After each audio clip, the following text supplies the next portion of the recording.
Tes satu, halo semuanya. Baik.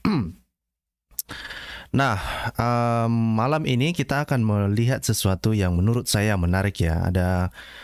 Ada hal yang lucu ya. Ada hal yang lucu menurut saya ketika melihat reaksi Muslim ya, ketika Hatuntas ya, ketika Hatuntas menunjukkan sebuah perbedaan lah. Sebuah perbedaan antara dua versi Al-Quran, baik yang ada di dalam versi Hafs dan versi Wars ya. Nah sebetulnya kan versi Al-Quran itu ya ada banyak ya. Nah kenapa ini penting sebetulnya karena selama ini kan Muslim selalu mengatakan ke kita bahwa Al-Quran itu cuma satu di seluruh dunia gitu. Klaimnya kan begitu ya. Nah klaimnya Muslim itu kan selalu begitu. Al-Quran itu cuma satu di seluruh dunia Bapak Ibu, ya kan? Tapi setelah digali-digali, rupanya banyak, ya kan?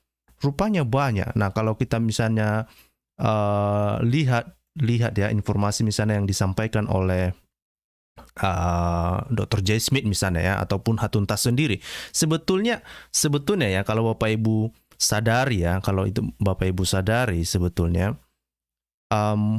Isu tentang banyaknya Al-Quran di seluruh dunia ini sebetulnya diawali dari Hatuntas. Gitu. Nah, jadi dan itu menjadi bola panas ya, menjadi bola panas ketika Hatuntas itu mengekspos, kemudian mencoba untuk membelinya, lalu kemudian diekspos ke suatu area yang di speaker corner itu ya. Kemudian ditambah lagi nge-booming ketika misalnya diteliti oleh peneliti-peneliti yang lain lalu dipublikasikan melalui media sosial gitu ya. Nah, jadi ini menjadi bumerang. Nah, di sekarang ini ya, ini pada awalnya ini adalah sebuah slide ya. Slide yang saya perlihatkan ini adalah slide lama dari Dr. J. Smith sebetulnya. Nah, dari slide ini setidaknya diketahui bahwa ada 23 Al-Quran. Nah, sampai saat ini sebetulnya ada versi menurut informasi yang terbaru itu sudah ditemukan sebanyak 31 versi Al-Quran di seluruh dunia saat ini ya. Nah, yang paling banyak digunakan oleh Muslim itu ya lebih banyak di yang menggunakan itu yang versi Hafs, termasuk yang ada di Indonesia digunakan versi Hafs. Kemudian yang versi yang kedua yang digunakan adalah versi Wars.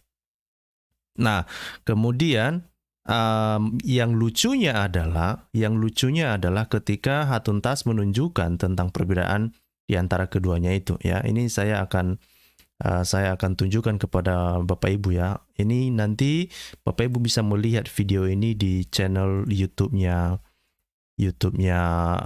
DCCI Ministries ya. Ini saya perlihatkan. Nah, ini menarik bagi saya, bagi Bapak, karena ini sekaligus menghancurkan mitos ya. Ini mitos ini sebetulnya yang selama ini Muslim selalu menceritakan ke kita, ini Al-Quran cuma satu di seluruh dunia. Ya, di seluruh dunia itu Al-Quran tidak ada perbedaan, baik itu di dalam titik komanya pun nggak ada. Kata-katanya sama, hurufnya sama, tidak ada, semua titik komanya sama. Nah, ternyata setelah ditelusuri nggak kayak gitu. Nggak kayak gitu ya kan. Nah, mari kita lihat dulu ya. Mari kita tonton sekilas ya. This is the Quran? Okay. What is it about this Quran you believe, but you are questioning this book? I mean, because since you showed me that's a difference, I have to read it up first, you know, like, in case there are more, like, for example, there are more, like, different verses, I want to read it up first, you know. Oke, jadi Hatuntas memperlihatkan dua versi Quran ya. Di situ ada versi Hafs dan versi Wars. Dan dia Hatuntas bertanya, ini yang mana ini sebetulnya yang asli sebetulnya, yang mana yang Al-Quran yang asli lah atau yang benar gitu. Dan pemuda Muslim ini bertanya, ya kamu harus tunjukkan ke saya dong mana perbedaannya gitu ya. Saya harus membaca sendiri ya. Saya harus membacanya sendiri. Seperti apa perbedaan yang ada di dalam Al-Quran itu. Dan sebenarnya di dalam video ini Hatuntas memperlihatkan itu ya. Ini menarik sekali bagi saya karena selama ini Muslim selalu kerasnya kepala mereka mengatakan Al-Quran itu cuma satu, ya kan? Kita jelaskan, kita tunjukkan bukti itu lebih dari satu loh. Enggak, cuma satu katanya. Ya, ditunjukkan pun ya kan, sama seperti Atuntas kayak gini kan. Enggak, cuma satu. Coba aja diskusi sama Muslim di Indonesia. Ya kan, siapapun itulah dibilangnya cuma satu, ya kan. Kita tunjukkan Al-Qur'annya, tetap aja gitu.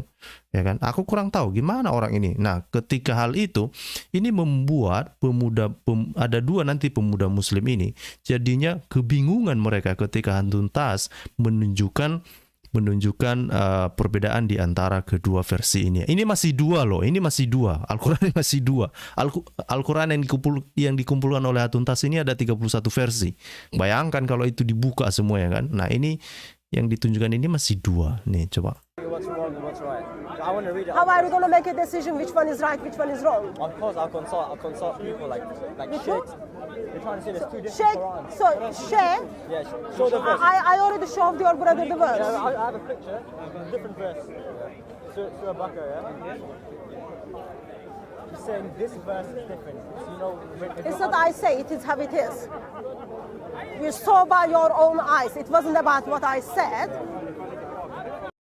Oke, jadi sebelumnya ternyata Atuntas sudah memberitahu sama pemuda yang rambutnya panjang ini ya, dan dia sudah mengambil gambar dari Al-Quran itu dari ayat Al-Quran yang dimaksudkan oleh Atuntas.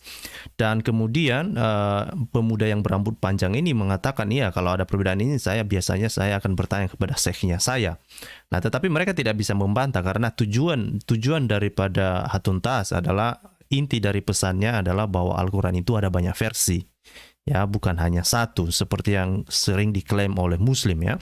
Saya juga sempat berdebat ya di kanalnya Julius HMC dulu ya. Pernah saya berdebat di sana ya, dan saya mempertanyakan itu. Saya bilang itu Al-Quran bukan cuma satu. Mereka bilang cuma satu. Capek saya mengatakan itu bukan cuma satu. Mereka bilang cuma satu. Nah, inilah yang terjadi. Nah, ketika ini ditunjukkan, makanya saya tertarik ketika ini ada videonya kan, dan melihat reaksi mereka. Nah, mereka bingung ini. Nah, mereka sangat serius melihat seperti apa ayat yang dimaksud. Sebetulnya ayat yang dimaksud itu ya, nanti akan saya bukakan ke kita, dan saya nanti akan tunjukkan juga yang bahasa Arabnya. Saya memang nggak bisa bahasa Arab. Biar nanti Muslim yang membacanya untuk kita, mereka cari tahu, mereka kirim nanti ke ke syekh mereka lah, atau siapapun, entah ulama ataupun ustadz mereka. Nanti saya akan bantu nanti untuk memukakan surahnya. Jadi surah itu surah Al-Baqarah nomor 128 ya, itu yang dibahas mereka sebetulnya. 128 atau 138 gitulah. 128 kalau nggak salah. Oke, nanti kita lihat. Oke. Nah, mari kita dengarkan lagi apa yang terjadi.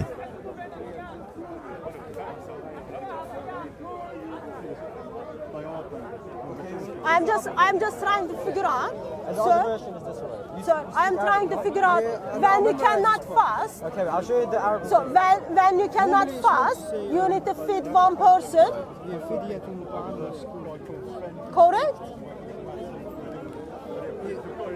It's really uncanny how much like me he looks. They were telling me that What's the other version? So is this the one you recite today? So what do you need to do if you can't fast? Sorry? If you cannot fast, what you have to do according to this verse? So read the verse. So if you cannot fast, Yeah, you have to pay. you have to feed one poor person. Yeah. Okay, correct?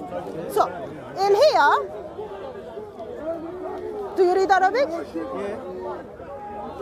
Do you understand Arabic? Why is this? Basically, I memorized this one. Yeah. It's meant to say fidya. Yeah, that's right. That's just Quran meat. Exactly. So I don't know, but this could be like. This verse. Yeah, I know. That's what I'm saying. I don't know. So is this false Quran? I have no idea, but that's the one.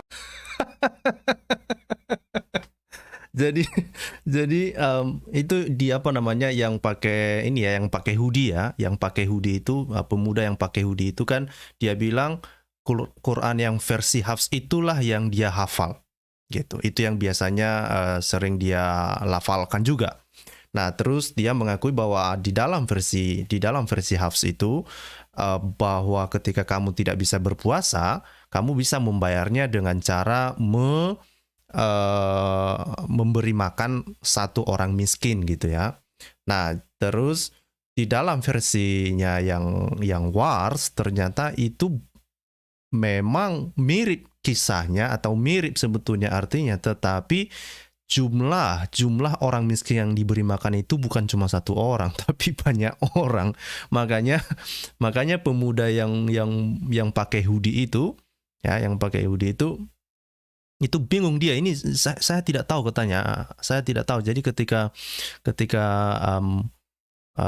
Hatun Tas bertanya, ini yang mana ini yang betul ini? Quran ini yang mana ini yang betul? Apakah versi Hafs atau versi Wars? Terus dia bilang, saya nggak tahu. I have no idea katanya. makanya saya melihat orang ini apa ya, lucu-lucu lah bagi saya ya, lucu-lucu. Saya hanya sengaja membuat sebuah informasi ini supaya ini terbuka bagi warga Indonesia yang berbahasa Indonesia. Supaya di luar sana, supaya mereka tahu bahwa di luar sana tentang kabar bahwa Al-Quran itu banyak versinya itu sudah diketahui oleh umum dan sudah menjadi udah hampir menjadi pengetahuan umum. Jadi mitos yang mengatakan bahwa Al-Quran itu cuma satu di seluruh dunia itu adalah hanya sebuah mitos belaka yang tidak bisa dipegang lagi, yang tidak bisa dipertahankan lagi. Ini yang harus polemikus muslim bertobat untuk melakukannya. Jangan lagi melakukan blunder yang tidak perlu. Ya, jangan mempermalukan diri sendirilah gitu. Nah, memang yang pemuda muslim yang pakai hoodie ini dia mengatakan, "Oh, itu kan hanya masalah qiraat," katanya. Itu kan masalah qiraat. Itu yang terus mereka sampaikan kalau kita mempertanyakan hal ini ya. Sama juga muslim-muslim di Indonesia juga ketika saya mengatakan itu Al-Quran banyak versi, lalu mereka bilang itu masalah qiraat. Iya, betul itu masalah qiraat. Pertanyaannya ketika kamu dihadapkan, kamu mau ke toko buku misalnya, kamu mau membeli Al-Quran. Di toko buku itu semua misalnya katakanlah cuma 2 versi, jangankanlah 31 versi Al-Quran ya kan. Tapi misalnya ada di situ disediakan ada dua versi Al-Quran, ada versi Hafs, ada versi Wars. Yang mana yang mau kamu beli? Yang mana yang kamu harus ikuti? Yang mana yang kamu akan baca? Dari mana kamu tahu bahwa yang kamu baca itu betul? Dari mana yang kamu tahu itu bahwa yang kamu baca itu adalah dari Allah SWT? Itu pertanyaannya sebetulnya. Ya, itu sebetulnya masalahnya. Nah, dan akhirnya apa yang terjadi? Yang mereka bingung kan? Nah, mari kita dengarkan. So this is the one you read, okay? This one. Yeah, it's this one, Hafs Quran. The Hafs Quran. What's this Yeah, Quran? this is Warsh Quran. Sorry? Warsh Quran. Yeah, but that's just a different. That's probably. So I've memorized half of this, Yeah. but this one, basically, that might be a different Quran. Yeah, so this Quran is different Quran. You know what I'm saying? I don't know what is that means, but all I am making a case is Yeah. this book, the one you memorize, half of this, is different from this Quran. So that's why I'm asking which one is correct. So do I need to feed 2 people or 1 person? If I can't fast, what I need to do? I'm not a scholar. I don't know, but obviously, that's just a different Quran. I'm not asking like what are they, what is that Quran means, all those. Yeah. I'm simply asking. I'm holding 2 different Arabic Qurans. Okay, you can go and buy them. This is like under £1, very cheap, and this is the Hafs Quran. Under Which a pound? one? For this? £1. Or £1. Yeah. So I am asking which one I need to follow. So if do you believe this is the Quran? Okay. Jadi inilah yang terjadi ya Bapak Ibu. Jadi ketika ditanya yang mana yang betul dari 2 Quran ini, nah mereka jadi bingung ya. Mereka tidak tahu apa-apa. Mau ngomong apa nggak tahu. Ya, mau ngomong apapun nggak tahu. Ya, mereka bilang ya saya bukan scholar, saya bukan peneliti, saya bukan syekh, saya biasanya begitu, saya bukan ustadz. Nanti saya tanyakan kepada ustadz. Nah, ketika ditanya sama ustadz, ya dia bilang itu masalah qiraat gitu. Ya, itu juga yang dijawabnya tadi kan, yang pemuda yang berhoodie itu dia mengaku bahwa yang dia baca, yang dia hafal selama ini adalah yang versi Hafs. Ya. Dan ini yang harus disadari oleh polemikus muslim, termasuk muslim-muslim di Indonesia. Hentikan menganggap bahwa Al-Quran itu cuma satu di seluruh dunia. Ini sudah ada bukti di depan mata, video lagi. Kalau gambar-gambar kan, misalnya kalau gambar itu kan bisa dimanipulasi toh. Tapi kalau udah video, nah itu nggak bisa dimanipulasi. Itu nyata dan itu langsung ditunjukkan di depan mata.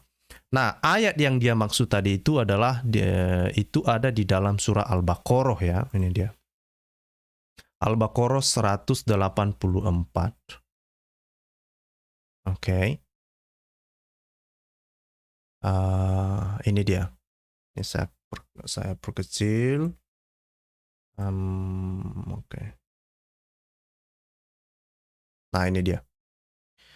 Nah, yaitu ini ya, saya bacakan ya, sebentar. Oh, ya, kelihatan ya. Yaitu dalam beberapa hari yang tertentu. Nah, ini kan berbicara tentang puasa. Maka barang siapa di antara kamu ada yang sakit atau dalam perjalanan lalu ia berbuka, maka wajiblah baginya berpuasa sebanyak hari yang ditinggalkan itu pada hari-hari yang lain. Dan wajib bagi mereka yang berat menjalankannya membayar fidyah, memberi makan seorang miskin. Nah, ini yang saya bilang tadi, di dalam versi Hafs itu dikatakan seorang miskin ya. Jadi kalau kamu nggak puasa ya kamu bayar dengan memberi makan seorang yang miskin gitu ya. Nah, barang siapa yang dengan kerelaan hati bla bla bla bla. Nah, ternyata ini adalah Al-Qur'an yang versi Hafs. Yang kita baca ini adalah versinya Hafs. Gitu. Nah, terus kalau di versi Wars itu dikatakan bahwa bukan cuma satu orang, tapi lebih dari satu orang, bisa dua orang ataupun lebih dari dua orang ya. Nah makanya Hatuntas mempertanyakan yang mana ini sebetulnya yang betul. Quran yang mana yang harus diikuti? Kalau misalnya ada orang bertanya mau membeli Quran misalnya di toko buku, yang mana gitu ya? Yang mana sebetulnya? Ini juga adalah materi dari J. Smith ya. Ini contoh-contoh, ada banyak sebetulnya dikasih contoh perbedaan antara Quran Wars ini ya. Ini ada banyak misalnya di dalam surah ini ya. Ini saya cek dulu apakah ini ada surah. Oh, ini dia. Oh, ini. Ya, ini yang surah tadi itu yang di dalam bahasa Arabnya itu yang sebelah kiri. Yang sebelah kiri ini Bapak Ibu yang udah di garis bawah warna hijau ini, itu dalam bahasa Arabnya itu dibaca miskenen, tak apalah itu kan. Nah, itu adalah satu orang katanya kan, memberi makan satu orang lah ya, one per person. Nah, terus kalau di versinya Wars, itu yang di sebelah kanan yang garis bawah warna kuning, itu many poor men, artinya banyak orang-orang miskin, bukan hanya satu orang. Ya, ini dibilang di dalam bahasa Indonesia, dibilang di sini ya. And for those, ini dalam versi House dibilang, and for those who can fast with difficulty, they have to feed a poor person. Nah, sementara kalau sementara kalau versi Wars itu apakah cuma satu atau ini pertanyaannya kan? Di dalam versi Wars itu justru lebih dari satu orang ya, many. Gitu. Nah, jadi yang mana ini yang betul gitu. Nah, katanya kan tidak ada perbedaan antara penulisan, tidak ada perbedaan titik koma. Ini hurufnya aja beda. Ini hurufnya kan beda. Ini bisa kelihatan ini bedanya hurufnya ini kan. Saya yang nggak tahu bahasa Arab aja bisa tahu. Iya ya. Hurufnya beda rupanya gitu. Ini kan, ini macam yang huruf cacing ini kan. Nah, ini kan berbeda cacingnya ini gitu. Nah, jadi ini menarik. Nah, ini adalah masih salah satu contoh sebetulnya. Masih salah satu contoh. Ada banyak contoh-contoh yang diberikan oleh sebetulnya yang membahas ini ya, lebih banyak itu dibahas oleh Dr. Siapa namanya itu? Benny Power. Itu sebetulnya yang membahas lebih detail tentang perbedaan, yang secara khusus melihat perbedaan antara versi Hafs dan versi Wars ini. Nah, ini luar biasa ya, dia meneliti begitu banyak ya. Nah, sebetulnya apakah Muslim sendiri sudah mulai menerima hal ini? Sebetulnya sudah. Kalau kita lihat websitenya Muslim, mereka juga sudah mencantumkan informasi ini di dalam websitenya mereka. Sebentar, saya akan carikan dulu ya. Tadi saya sudah buka tapi kayaknya sudah sempat saya tutup ya. Sebentar. Kayaknya ini. Oke. Sabar ya. Santai dulu ya. Nah, ini dia. Nah, di dalam sebuah website yang dimiliki oleh Muslim, sebetulnya mereka sudah mencantumkan tentang varian-varian itu, ya. Dan di dalam ini mereka hanya mencantumkan 51 varian teks ya. Ini dia ya. 51 varian teks antara Hafs dan Wars ya. Jadi kita bisa pahami di sini ya, setidaknya bahwa di dalam website ini ya Muslim menyadari bahwa ada varian teks ya, yang selama ini kan mereka sangat ini ya. Ini kalau kita misalnya kita ikuti beberapa channel Muslim ya, mereka bilang ini teks terjemahan Alkitab ini berbeda loh. Versi King James itu berbeda dengan versi NIV. Berbeda juga terjemahannya di dalam LAI. Terutama ini yang melakukan itu adalah ini. Si Ustadz Unggul Sudrajat, anggota trio komedian gitu ya. Nah, itu Unggul Sudrajat suka kali dia kayak gitu-gitu ya kan, masalah varian teks. Nah, ternyata di dalam Al-Qur'an juga itu terjadi kok gitu ya. Ada varian teks. Varian teks itu ada. Jadi jangan terlalu aneh lah untuk berpikir ya. Di dalam kekristenan, varian teks di dalam terjemahan itu bukanlah sesuatu yang masalah ya. Itu adalah hal yang wajar. Di dalam terjemahan itu wajar ada perbedaan, karena di dalam menerjemahkan itu kan ada terlibat sebetulnya penerjemah itu ya, terlibat tafsirannya gitu ya. Jadi penerjemah misalnya di dalam Alkitab ya, saya akan memberikan contoh atau memberi sedikit informasi lah tentang penerjemahan dalam Alkitab itu. Artinya bahwa ketika Alkitab diterjemahkan, penerjemahnya itu harus memilih kata-kata ya ketika dia menerjemahkan di dalam bahasa yang dia pilih kan. Nah, itu kan sudah melibatkan tafsir. Gitu. Misalnya sebuah kata ditemukan di dalam bahasa Ibrani misalnya. Maka penerjemah itu harus memilih artinya di dalam bahasa yang mau dia terjemahkan kan. Nah, makanya varian teks terjemahan di dalam kekristenan itu bukanlah sesuatu masalah. Ya kalau ada varian ya udah, kita akan mengecek teks aslinya, tidak masalah gitu, tidak masalah. Dan itu biasanya dikerjakan oleh mahasiswa sekolah tinggi teologi ya. Itu sudah biasa.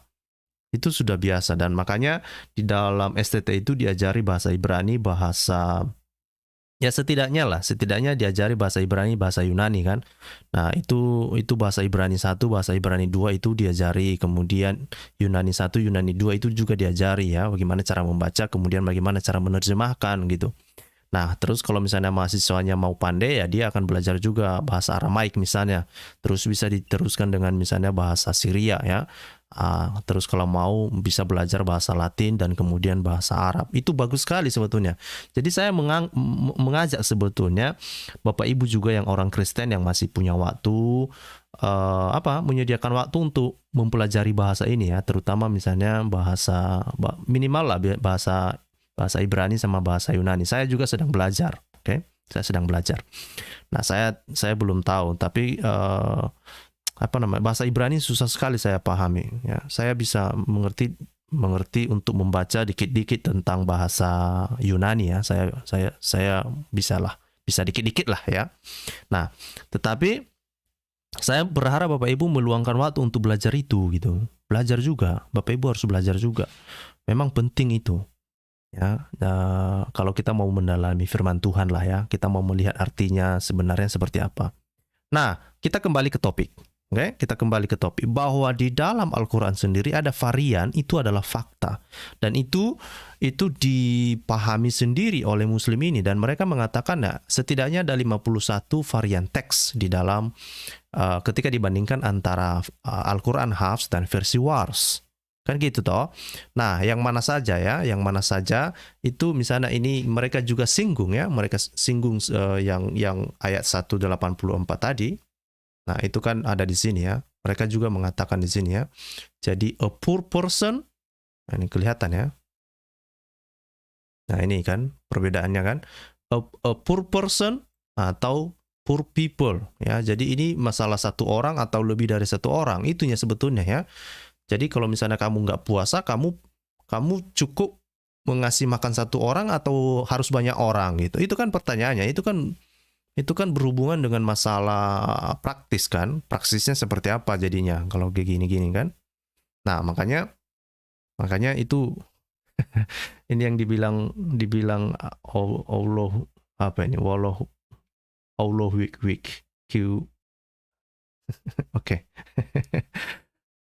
Subhanallah 37 Quran turun ke debu dari langit. Nah, ini juga yang apa ya, yang kadang-kadang saya pertanyakan juga kepada muslim sebetulnya. Kenapa sih? Ya, banyak mereka berpikir bahwa Al-Quran itu kan sudah di-preserve, ya, sudah dijaga keasliannya itu, ada di tablet, ada di apa itu namanya itu. Ada di surga lah kira-kira gitu ya. Sudah di sana gitu. Dan kalau ada di surga, ketika ditelusuri Al-Quran itu kok banyak kali masalah grammar gitu kan, bahasanya kacau balau gitu kan. Terus ada penelitian terbaru saat ini kan, yang baru juga saya tonton, yang saya baru ketahui dari Alexander ya, yang orang Jerman kemarin, yang baru kita dengarkan, kita bahas ya. Nah, orang Jerman itu, peneliti Jerman itu mengatakan bahwa, dia menceritakan sebetulnya penelitian yang Dr. Luxemburg ya. Dia mengatakan bahwa 20% lebih, bahkan sampai 25% teks Al-Quran itu tidak bisa dibaca. Nah, setidaknya susahlah untuk dibaca. Nah, bagaimana cara untuk memahami 25% dari teks itu? Dia punya metode ya, sampai 7 langkah. Dan ternyata dia menemukan bahwa dari teks-teks yang susah dibaca dari Al-Quran itu, bayangkan tadi itu ya 25%, dia mengatakan bahwa itu berasal dari teks itu sebetulnya adalah disadur dari bahasa Aramaik. Ya, dan lebih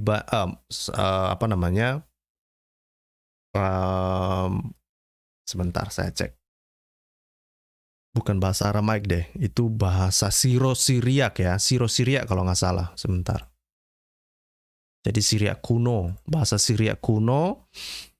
Siapa namanya ini tadi ya, J. Smith. Ini menarik ini Bapak Ibu. Saya suka sekali untuk melihat sejarah ini ya. Kalau masalah ini ya, kalau masalah iman silahkanlah beriman ya. Tapi kalau misalnya tentang sejarah ya itu lain cerita ya, kita akan membahasnya. Jadi dia bilang di sini bahwa ini Siro Aramaik. Oke. Nah, ini dibilang bahwa dari teks-teks yang susah dimengerti di dalam Al-Qur'an itu, yang ada di dalam Al-Quran itu, misalnya kan mengenai janji 72 bidadari misalnya ya. Nah, ternyata itu bukan 72 bidadari, tetapi itu justru adalah anggur. Itu justru berbicara anggur di sana, bukan bidadari di sana gitu. Oke. Nah, jadi selama ini banyak muslim yang bahkan mau dia untuk mengakhiri hidupnya hanya untuk mendapatkan 72 bidadari di surga kan. Nah, ternyata setelah ditelusuri, diterjemahkan, dan ternyata itu adalah bahasa Asiro-Aramaik yang disadur sebetulnya dari himne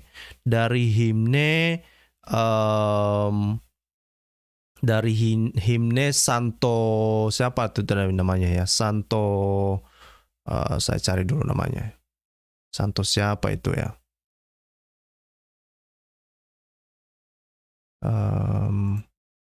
Ini orangnya.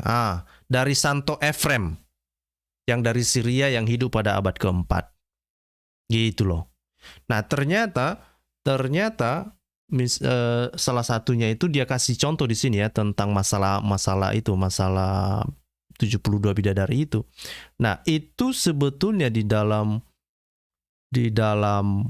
himne yang ditulis, Bapak Ibu tahu himne ya. Himne itu adalah puji-pujian kepada Tuhan ya.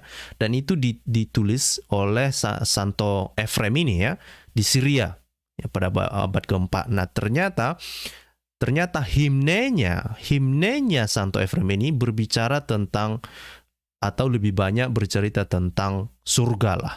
Gitu, tentang surga. Makanya nanti ada, Bapak Ibu nanti bisa mencari di Google misalnya, namanya Santo Efrem hymne about paradise. Nah, ini saya akan tunjukkan kepada Bapak Ibu lah. Ini saya sudah download tadi bukunya, tapi saya akan hanya tunjukkan aja bukunya nanti kepada Bapak Ibu ya. Hymn about paradise. Siapa tadi namanya? Ephraim ya. Ephraim. Hymn. Sebentar. Image. Nah, ini bukunya Bapak Ibu. Oke.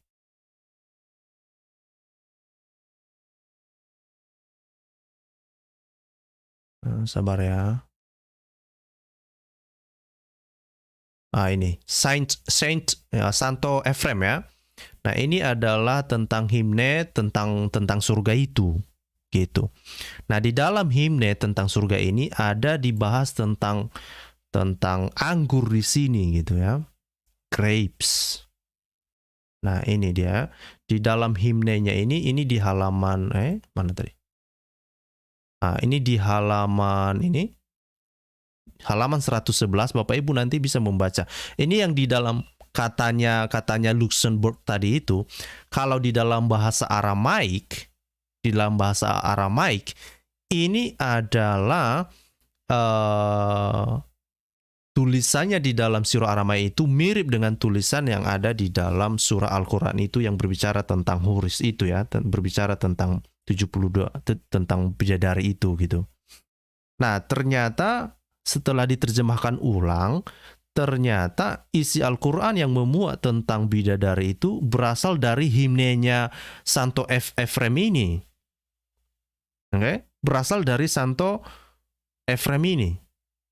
Oke, jadi masih satu arah dengan apa yang kita bahas beberapa waktu yang lalu.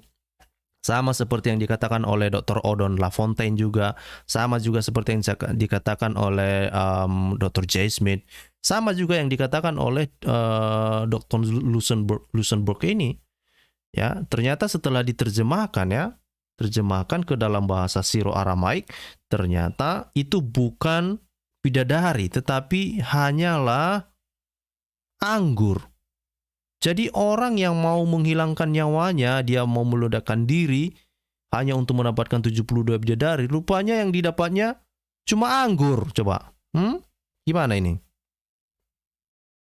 Ya, dan lebih parahnya lagi ya, lebih mengejutkan lah ya. Ternyata bahwa ayat Al-Quran itu bukannya dari Tuhan rupanya. Rupanya itu disadur dari himne para santo. Setidaknya dari Santo Ephraim ini kan. Kan ngeri kan? Ngeri coy.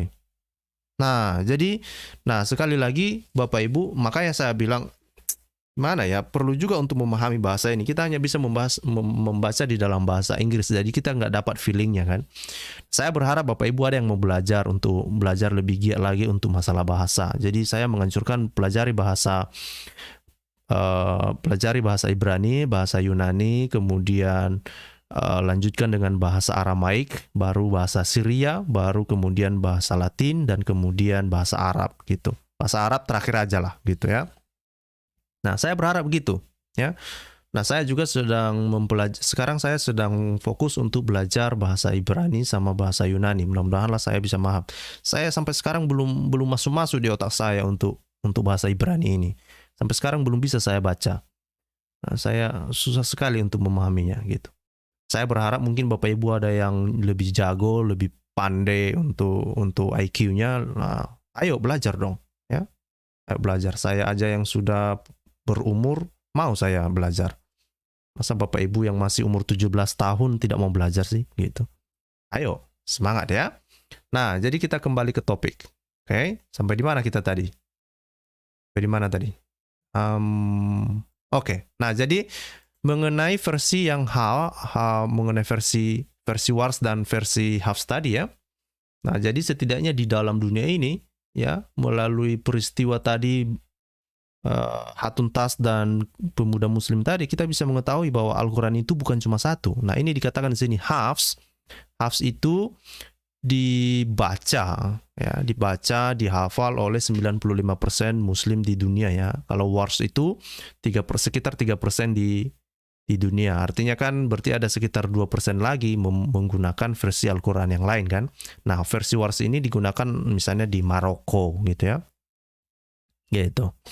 Nah, jadi ini menarik ini Bapak Ibu. Oke, menarik ya. Jadi saya berharap Bapak Ibu Muslim lah terutama ya. Kalau orang Kristen mah ini sebetulnya untuk apa kan? Bagi orang Kristen nggak ada gunanya juga sebetulnya nggak ngaruh sama iman saya gitu ya. Mau 100 mau sejuta varian juga Quran itu kan nggak ngaruh sama saya gitu. Tetapi ini justru itu adalah pengaruhnya kepada iman Muslim gitu ya. Iman Muslim selama ini percaya cuma satu Al-Quran diturunkan oleh Allah SWT. Ternyata ada varian. Setidaknya ada 31 Al-Quran. Ternyata itu disadur dari himnenya para santo.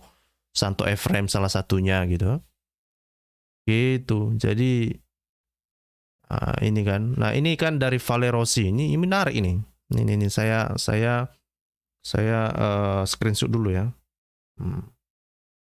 Vale Rossi. Oke.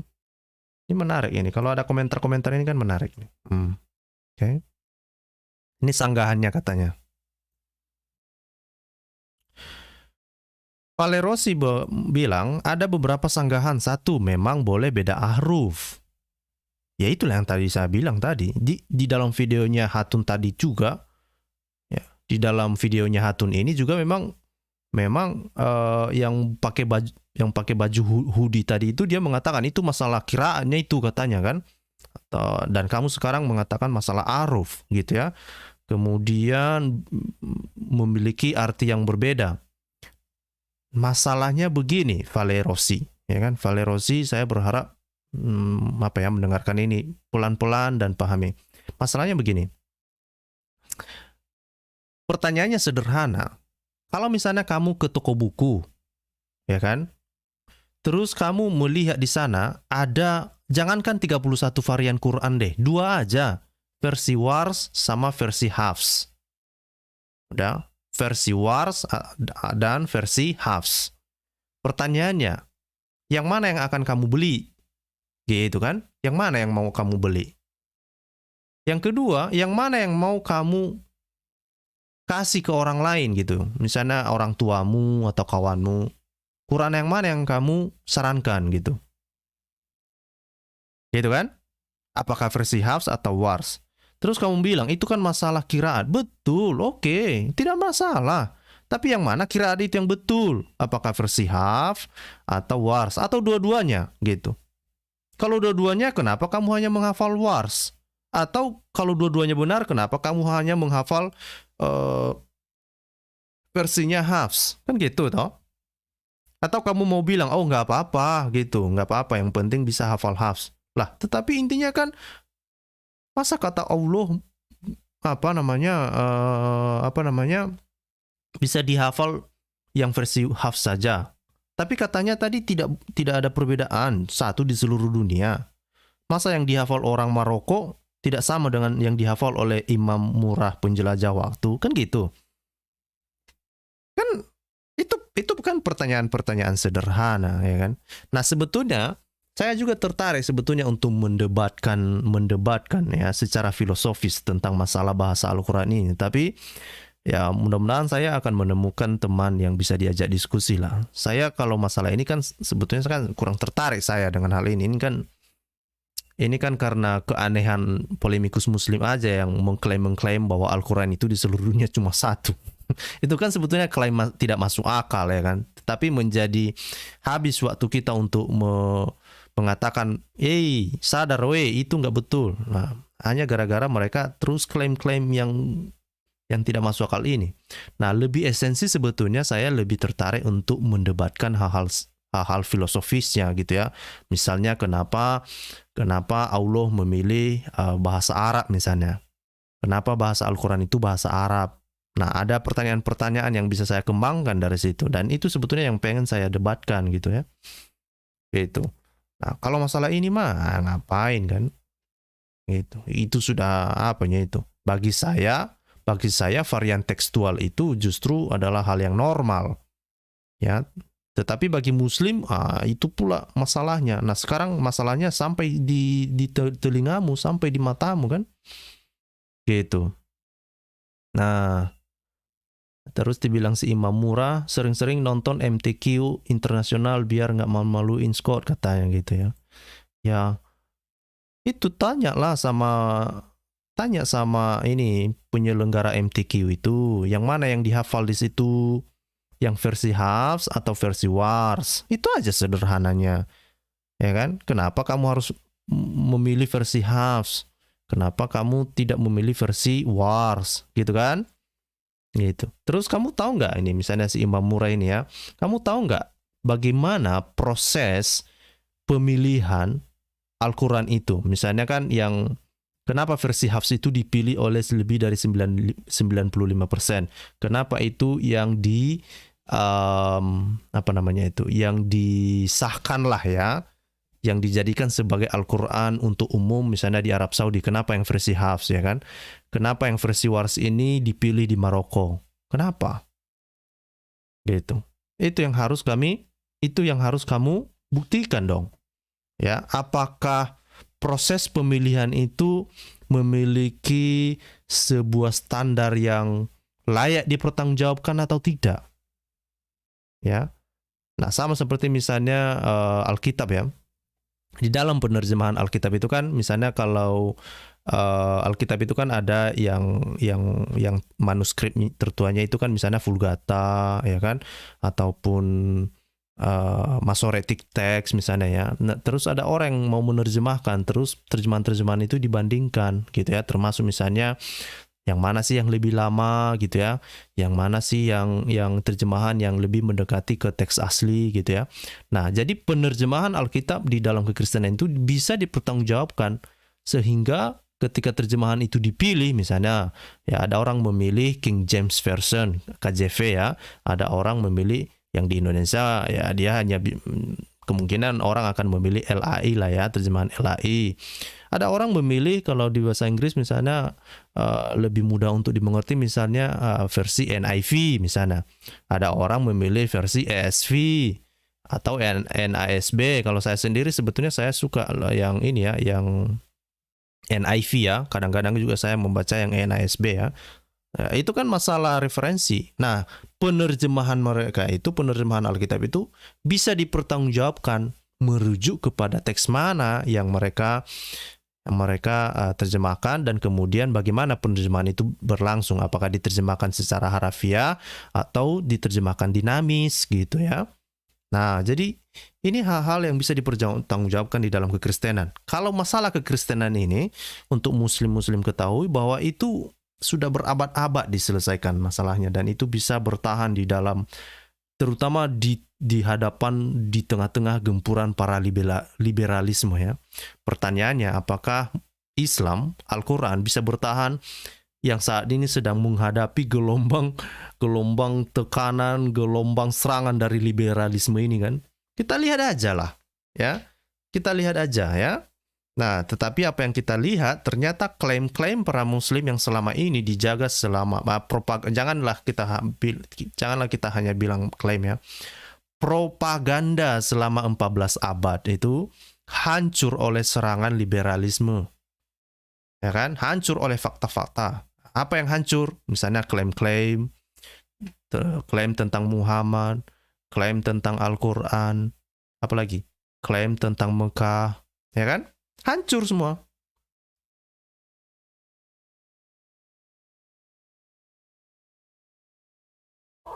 Kalau itu sudah hancur semua, lalu Imam Murah percaya apa sih? Ya kan? Kalau itu semua sudah hancur, mau bilang apa lagi Imam Murah? Imam Murah percaya apa?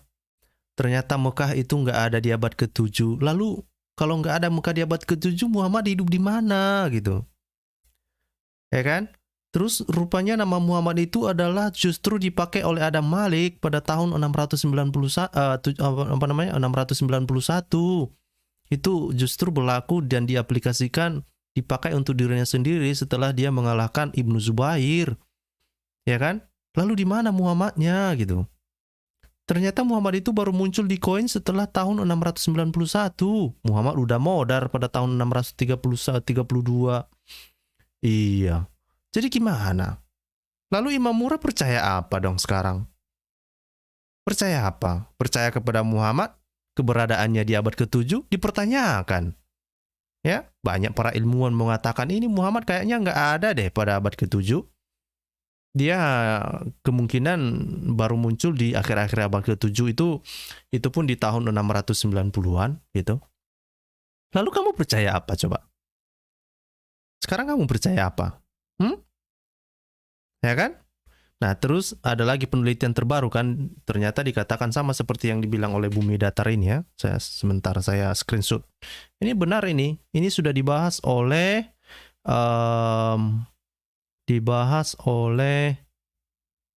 Rob Christian ya. Rob Christian, saya juga sudah menonton ini dari Rob Christian ya. Apa yang dikatakan oleh Rob Christian ya? Hafs itu kan orangnya kan dituduh sebagai penipu gitu. Banyak ulama-ulama muslim itu menuduh Hafs itu adalah seorang penipu gitu. Nah, sekarang padahal Al-Qur'an yang dipercaya oleh Imam Murah itu versi Hafs. Gimana ini? Ya kan? Gimana ini?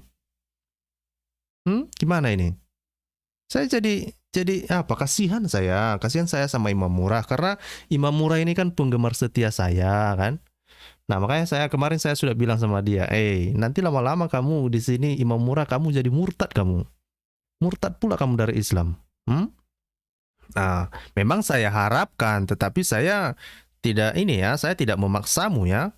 Nah, kalau kamu terus mempercayai bahwa Muhammad yang tidak bisa diketahui keberadaannya pada abad ke-7 lalu kamu percaya bahwa Muhammad itu ada, enggak apa-apa juga. Itu imanmu kan, enggak masalah bagi saya. Saya enggak ada masalah dengan iman saya. Terus kalau kamu percaya bahwa Al-Quran itu diturunkan kepada Muhammad pada tahun sebelum 632, itu juga urusanmu. Tetapi pada kenyataannya, misalnya Al-Quran yang dari zaman Utsman itu sampai sekarang belum ditemukan, itu kan masalahmu. Nah, banyak yang sekarang banyak yang bilang, itu kan ada manuskrip Sana'a katanya kan. Nah, mereka tidak tahu bahwa di dalam manuskrip Sana'a itu, kalau dibandingkan dengan Al-Quran yang saat ini, yang dari Kairo ini kan yang Hafs ini kan dari Kairo kan. Kalau dibandingkan dengan manuskrip Sana'a, ada banyak penambahan, pengikisan, ini saya kasih contohnya nih biar tahu ini si Imam Murah jangan kasihan ya, kasihan saya melihatnya.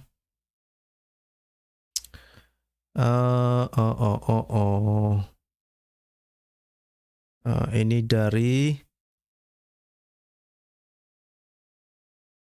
sebentar ya. Ini kan membahas tentang yang Sana'a ya.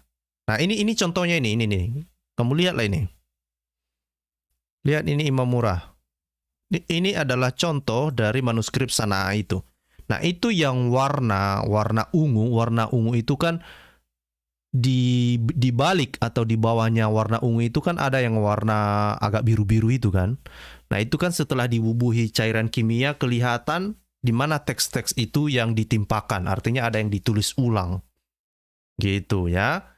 Nah, itu dia. Itu dikasih tahu di situ ya bahwa not the lower atau lighter text underneath ya. The lower text is dated from 671. Itu dibilang bahwa teks yang di bawahnya itu, teks yang agak-agak kabur itu yang warna biru, itu adalah teks yang diperkirakan ditulis ya, teks Al-Quran yang ditulis pada tahun 670-an sampai 700-an gitu ya. Nah, sementara teks yang di atasnya yang warna ungu itu justru yang dituliskan di atas tahun 700-an.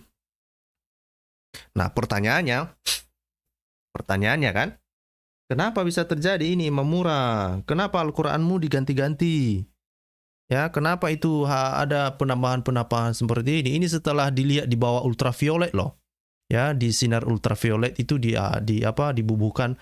Nah, kalau saya biasa menggunakan sinar ultraviolet itu untuk mengambil gambar dari DNA saya.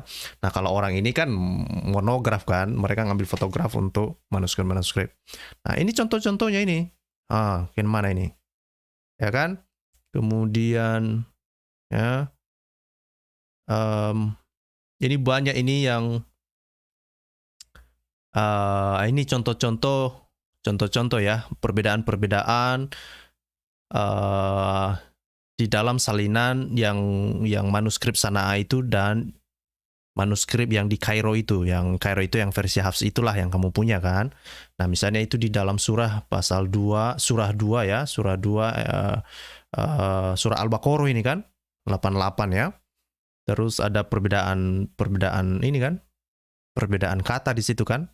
Di situ misalnya disebutkan bizulmihim. Rupanya di dalam versi Hafs, versi Kairo itu dibilang bikufrihim. Nah, artinya sudah terjadi. Kalau di Sana'a dibilang for their injustice. Kalau di versi Kairo dibilang for their belief gitu ya. Jadi ini adalah contoh-contoh. Jadi yang mana ini yang betul ini? Al-Quran yang versi Sana'a atau versi yang kamu punya sekarang Imam Murah? Gimana? Hayo. Ya kan? Nah, jadi begitu banyak masalah kan? Begitu banyak masalah kalau kita perhatikan ini ya.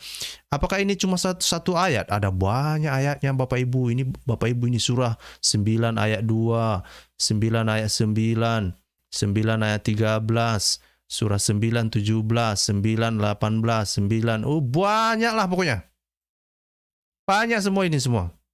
Ya, padahal Muslim termasuk Imam Murah mungkin selama ini berpikir, itu yang versi sana itu udah ditemukan itu sama dengan versi Hafs sekarang. Tunggu dulu. Tunggu dulu gitu ya. Nah, ternyata banyak bedanya. Ada kata-kata yang ditambahkan, ada yang dihapus gitu ya. Nah, terus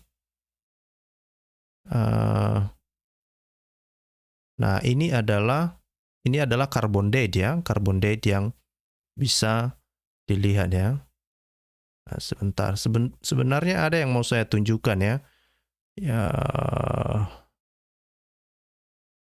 sebentar, ada satu yang mau, di mana lokasinya ya? Oke, sabar ya Bapak Ibu. Ada slide yang sedang saya cari. Ada slide yang sedang saya cari di sini sebetulnya yang menunjukkan tentang bahwa Al-Quran itu bukan hanya kata-katanya diganti-ganti lah, dihapus lah, ditambah-tambahi lah, macam-macam lah pokoknya. Padahal selama ini mereka bilang itu firman Allah, tidak bisa diganti-ganti, tidak berubah, sama. Tapi kenapa banyak perbedaan? Ya, kenapa banyak perbedaan? Kenapa ditambah-tambahi? Kenapa dikurang-kurangi? Kenapa ditimpa-timpa? Itu kan. Nah, ini adalah kesimpulan dari Dr. Jasmine ya. Dibilang bahwa Al-Quran itu adalah diciptakan oleh manusia. Artinya di karya manusia lah yang ditulis-tulis orangnya itu kan. Bukan dari Tuhan gitu ya. Kemudian Al-Quran itu tidak diturunkan kepada Muhammad ya dalam rentang waktu dari tahun 610 sampai 632. Kenapa? Karena justru seperti yang kita lihat tadi ya, misalnya yang dibuktikan oleh Luxemburg tadi itu, justru Al-Quran itu yang disadur dari himnenya Santo gitu, Santo Frame tadi kan. Gitu. Nah, makanya menarik menurut saya, ya. Nah, terus dibilang J. Smith juga mengatakan bahwa itu Quran tidak ada yang lengkap pada masa Uthman ya, tidak. Ya, sekalipun itu pada tahun 652 setelah Masehi itu tidak ada Al-Quran di sana. Dan bahkan kalau misalnya Muslim pun bertahan, itu ada itu katanya. Ya nggak ada. Mau bilang apa? Ada itu iman saja, ya kan? Harapannya gitu.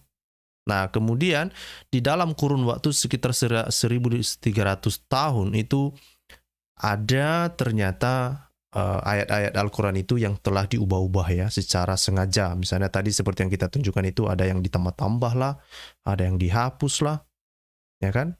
Ada yang dihapus lah. Nah, kemudian yang versi Kairo itu, yang versi Hafs itu baru dikanonisasi pada tahun 1924, tahun 1924 gitu ya. Itu Al-Qur'anmu itu Imam Murah itu umurnya baru 94 tahun loh. Jangan salah kamu. Belum sampai belum ya bilanglah 1 abad lah ya. 1 abad lah bilang. Ya kan? Baru 1 abadnya. Dikanonisasi pada tahun 1924. Nah, terus sisanya dari versi Hafs itu udah ditenggelamkan di Sungai Nil. Nah, Imam Murah udah tahu itu kan bahwa Al-Qur'an yang berbeda dari versi Hafs itu ditenggelamkan di Sungai Nil. Masalahnya ternyata setidaknya ada 30-an versi kan. Mungkin tidak semua ditenggelamkan di Sungai Nil rupanya. Nah, ini kan 31 variasi Quran kan? 31 versi Quran gitu kan. Padahal tadi udah ditenggelamkan tuh di Sungai Nil. Tinggal Hafs yang ditinggalkan. Kenapa masih ada yang lain? Kenapa pula yang di Maroko itu versi Wars gitu kan? Wah, gimana ini? Hah? Ini jadi gimana ini? Ya kan? Ini yang menarik ya. Nah, ini adalah misalnya kesimpulan-kesimpulan dari para peneliti ya. Ini yang disampaikan oleh Karl-Heinz Ohlig. Ini kayaknya orang Belanda ini ya. Terkait dengan manuskrip Sana'a. Dibilang bahwa the Quran began to be compiled in the last 2 decades of the 7th century. With other version continue until the 9th century. Jadi apa namanya?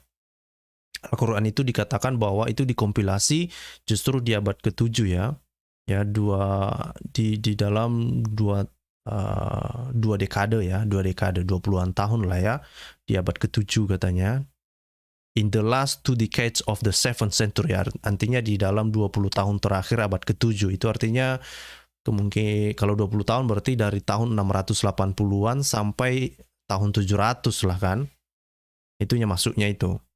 Nah, disitulah ternyata Al-Quran itu dikompilasi. Bukan pada zaman Utsman, seperti yang diklaim oleh para muslim selama ini, yang mereka klaim Al-Quran Utsman itu sudah dikompilasi pada tahun 652 kan, masa Utsman. Nggak ada itu, kata skolar nggak ada. Dan ternyata kompilasi itu masih terus berlangsung sampai 1300 tahun. Ya kan? Gitu. Nah, itulah ya, itu dibilang berarti sebelum 1924 di Kairo ada ratusan versi Quran kali. Ya mungkin saja kan. Yang masih kita temukan saat ini setidaknya ada 31 versi toh. Nah, tetapi yang berbeda dari versi Hafs yang dipilih di Kairo itu kan ditenggelamkan di Sungai Nil. Itu ada video ada fotonya kan? Kemarin juga kita sudah bahas itu. Gitu. Nah, si Imam Murah mungkin bilang sama saya itu kan, saya kocak katanya. Ya sebetulnya silakan aja mengatakan itu, tetapi faktanya bahwa Al-Quran itu baru dikompilasi 100 tahun yang lalu ya, kurang dari 100 tahun yang lalu.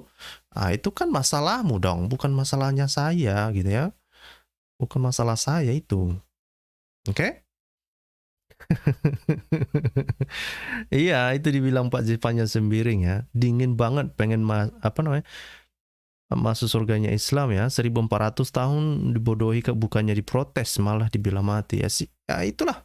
Silakan aja sih. Ya namanya iman ya, kita nggak bisa berbuat apa-apa lah di situ Pak. Silakan aja ya. Nah terus sebetulnya bukan hanya manuskrip Sana'a saja yang ada ya. Ada juga namanya manuskrip ya, atau teks Petropolitanus ya. Petropolitanus, terus teks Kairene ya, Kairene teks ya. Jadi ada banyak juga sebetulnya teks-teks yang lain yang berhubungan dengan Al-Quran ini. Ini misalnya Al-Husaini Musaf ya. Ini juga terkenal kan? Ya, Musafnya Al-Husaini ya. Ini juga disimpan di dalam museum kan. Nah, perhatikan tulisan-tulisannya itu. Ya, Bapak Ibu bisa melihat tulisan-tulisannya itu kan. Ada yang tebal, ada yang hampir hilang kan. Dan tulisan yang di bawahnya yang hampir hilang itu berbeda sekali dengan tulisan yang di atasnya gitu ya. Nah, artinya apa? Ada penghapusan terus ditimpa ulang kan. Kenapa Al-Quran ditimpa ulang? Ada apa sih? Ya kan? Tapi katanya ini dari Allah. Masa ditimpa-timpa ulang? Gitu. Nah, masalahnya siapa? Apakah itu masalah saya? Bukan dong. Salah saya apa? Biarin aja situ ya kan. Memang iman saya, bukanlah. Gitu ya. Nah, terus ini disamarkan ya. Gitu. Ini juga yang disamarkan ini cuma satu surah ya, surah 6 ya. Di apa yang lengkap itu cuma satu surah ya. Kemudian 24 surah itu hanya sebagian-sebagian. Terus tidak 18 surah di dalam versi Al-Qur'an itu nggak ada ya di dalam uh, Al-Qur'an samarkan ini. Ini yang terus mereka bangga-banggakan kan? Nah, ternyata inilah yang terjadi. Ya kan? Ini yang terjadi Bapak Ibu. Nah, ini juga yang Topkafi. Ini juga yang sering mereka bahas-bahas ya, Topkafi katanya kan. Nah, gitu. Nah, itu ada perbedaan-perbedaan kan. Kalau misalnya dibandingkan dengan Kyrene Text itu ya, yang dikanon pada tahun 1924 ini, yang versi Hafs lah itu kita bilang ya. Nah, ini kalau dibandingkan dengan Topkafi, misalnya di dalam surah 1438, itu dikatakan di situ ya, you know what we conceal and what he reveal. Nah, sementara kalau di dalam surah 1438, ini kan merujuk kepada Muhammad jadinya kan? Nah, kalau kita lihat di dalam surah 1438, you know what we conceal and what we reveal. Jadi yang mana ini, he atau we gitu ya? Nah, ini kan udah berbicara tentang apa ya, perubahan-perubahan kata-kata kan. Nah, dan ini pun ya, yang dokumen Topkafi ini itu diperkirakan itu di pertengahan abad ke-8 kan, berarti di tahun 700-an kan, 700-an, berarti 750-an lah mungkin ya, itu diperkirakan. Nah, ini adalah contoh-contoh yang bisa kita lihat dari Al-Qur'an ini sendiri ya. Jadi ketika Muslim bilang, oh Alkitab itu loh, itu teksnya itu berbeda loh antara terjemahan KJV dengan LAI.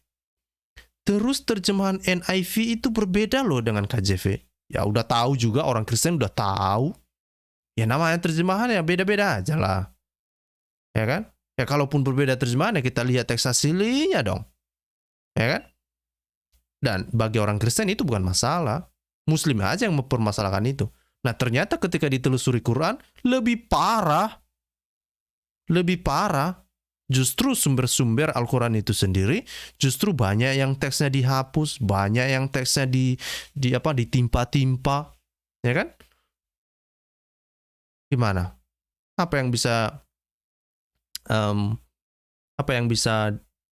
dipertahankan? Nah, ini kan kata-kata teks Al-Quran yang sudah dihapus kemudian ditimpa ulang. Nah, terus apa lagi misalnya? Ini tadi kan yang dari manuskrip atau teks Sana'a itu kan? Ini ada 2 teks di dalamnya itu. Yang mana itu yang betul sebetulnya? Yang di bawahnya atau yang di atasnya? Hah? Gimana? Nah, ini contoh-contoh di mana saya bisa memakai contoh ini untuk membuktikan bahwa Imam Murrah itu tidak paham tentang proses penerjemahan. Nah, karena juga banyak orang Kristen juga yang tidak paham tentang hal ini kan. Ini saya perbesar ya. Nah, dibilang di sini ya, itu KJV itu diterjemahkan God. Kalau di LAI diterjemahkan Allah. Kalau di Yunani diterjemahkan Theos. Ya apa masalahnya ya? Ya kan? Nah, ini kalau sekedar informasi aja ya Imam Murrah. Kalau apa namanya? Kalau misalnya kalau perjanjian lama itu kan mayoritas bahasa Ibrani lah ya kita bilang ya. Jadi di dalam bahasa Ibrani itu ada penggunaan kata Yod He Vav He, ya, ada penggunaan kata Elohim. Ya, Elohim itu kan kata ganti lah ya, kata ganti untuk menghormati kesakralan namanya Tuhan yang mereka anggap nama Tuhan orang Yahudi ya, yang Yod He Vav He itu gitu kan. Nah, ketika terjadi penerjemahan misalnya ke dalam bahasa Yunani, ya terutama itu bahasa Yunani Koine, maka kata Yod He Vav He itu dan kemudian kata Elohim tadi diubah menjadi kata Theos, kata Allah gitu ya. Gitu. Nah, terus di dalam bahasa Yunani juga ada penggunaan kata kurios kan, yang misalnya kata yang merujuk kepada kata Tuhan dan Tuan ya. Nah, jadi ini yang dipersoalkan oleh Imam Murah. Padahal itu kan masalah terjemahan. Ya kan tinggal balik aja dicari kan. Tinggal balik aja ke bahasa Ibrani.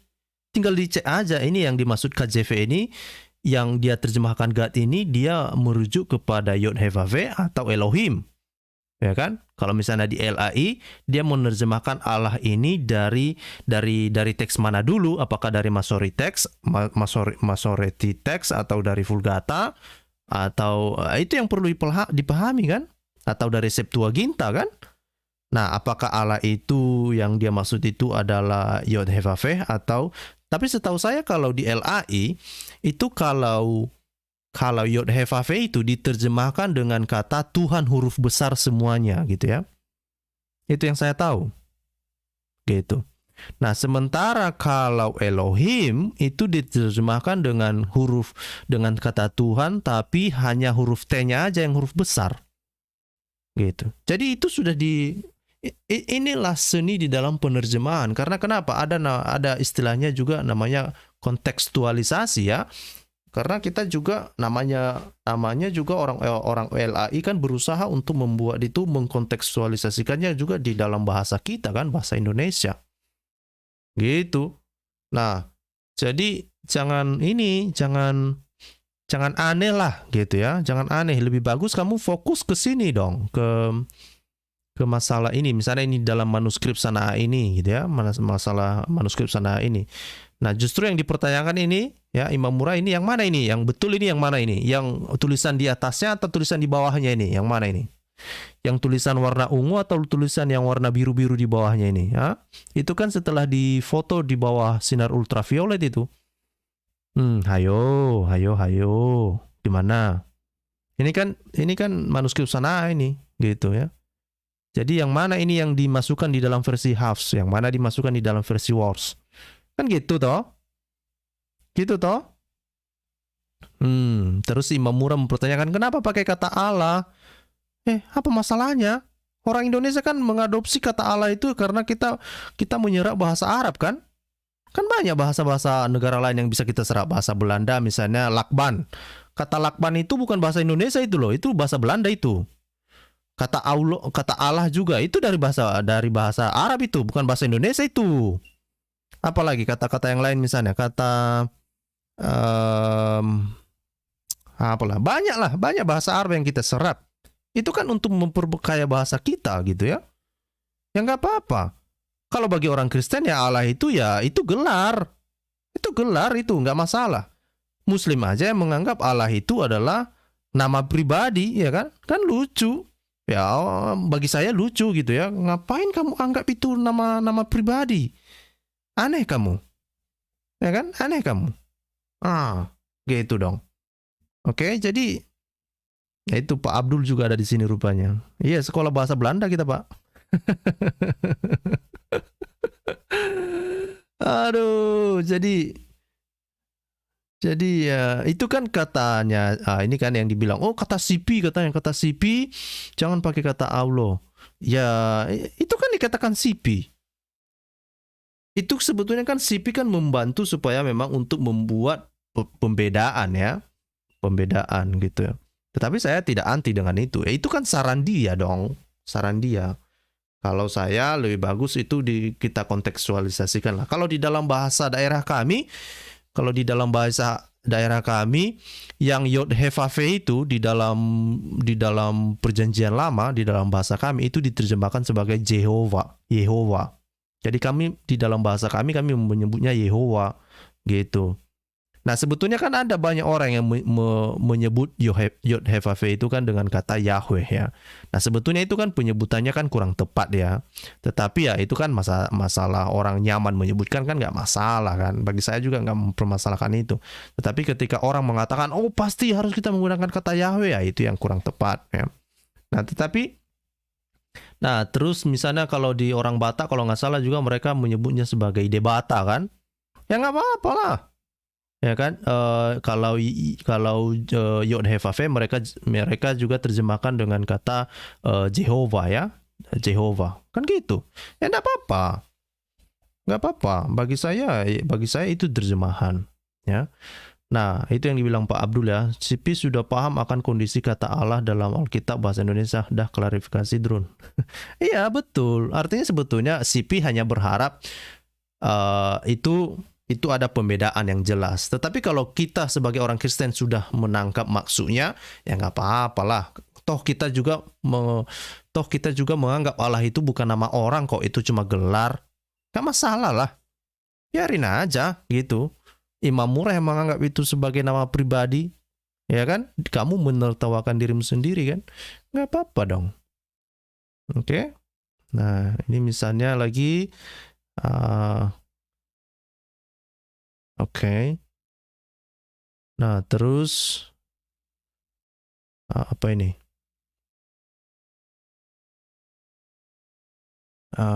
Ini banyak ya. Nah, ini contoh-contoh yang saya tadi bilang ya. Itu kalau dibandingkan dengan Al-Quran yang dikanonisasi pada tahun 1924 tadi ya, yang versi Hafs itu, kalau dibandingkan dengan versi Sanaa, itu banyak itu, bedanya itu. Ya, dibilang di situ di surah 9 ayat 2 itu dibilang walamu anahum.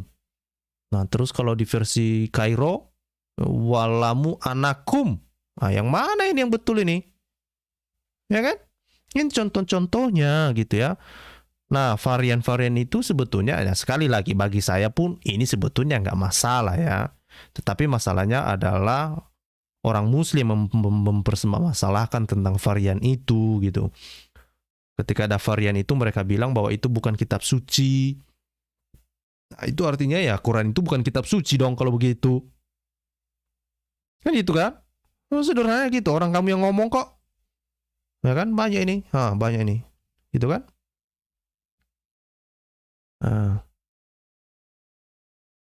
Nah, ini adalah contoh-contoh ya. Ini adalah banyaknya versi Al-Quran yang ditemukan saat ini ya.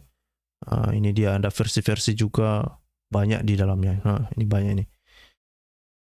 Ini luar biasa ini. Luar biasa. Ini internet ini membuka cakrawala ya. Membuka cakrawala di dalam dunia untuk memahami dunia Islam ini Bapak Ibu. Jadi ini nggak bisa lagi ditutup-tutupi, ya nggak bisa, ya ini yang disampaikan oleh Dr. siapa ini, Dr. Benny Power juga ya, Bapak Ibu nanti kalau ada uang, silakan beli Al-Quran itu udah ada versi online-nya, ya bisa dibeli online ya, itu di dalam Easy Quran Store ya, atau di websitenya ini, websitenya Darul Fikr. Bapak Ibu bisa memesannya itu, bisa melihat sendiri. Ini yang mana sih yang bedanya? Nah, ini nanti kalau siapa namanya ini tadi? Si Imam Murah kalau ada duit. Ya kalau nggak ada duit, kasih tahu saya, biar saya bantulah. Saya kirim nanti Rp5.000 ya kan? Rp5.000 saya bantu untuk kamu belikan salah satu Al-Quran di sini ya kan? Nah, beli dong. Ini kan nggak mahal-mahal kali, cuma $12,5. $12,5 itu kan sekitar 150.000 aja satu biji. Beli aja yang 31 versi itu. Berapa lah itu? Nggak sampai 10 juta. Beli aja itu. Beli. Ya masa agamamu sendiri nggak kamu koleksi sih? Gitu ya.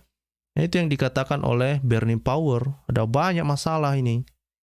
Oke? Banyak masalah. Kamu harus jelaskan ini semua. Ya, kamu harus jelaskan. Nah, banyak masalah di dalam Al-Quran ini. Bukan tidak ada masalah. Banyak, ya kan? Banyak. Jadi jangan membuat klaim-klaim kosong lagi, hentikan ya. Terutama kepada polemikus Muslim, hentikanlah membuat klaim-klaim aneh-aneh. Hentikanlah membuat klaim-klaim aneh sekali lagi. Jangan ya. Dan kemudian coba tanya dulu Syekhmu, kenapa lah ada di dalam Al-Quran itu ternyata himnenya orang santo, para santo itu masuk pula di dalam Al-Quran. Santo Efrem ini kan hidupnya di abad keempat ini. Kenapa pula lah ada tulisannya di dalam Al-Quran? Tapi katanya tadi ini. Katanya tadi itu dari Allah SWT ya kan. Nah, lebih sedihnya itu ternyata bidadari yang selama ini dianggap itu adalah apa ya, bidadari yang disediakan bagi imam murah ketika dia masuk surga, rupanya itu bukan bidadari imam murah, itu rupanya anggur rupanya.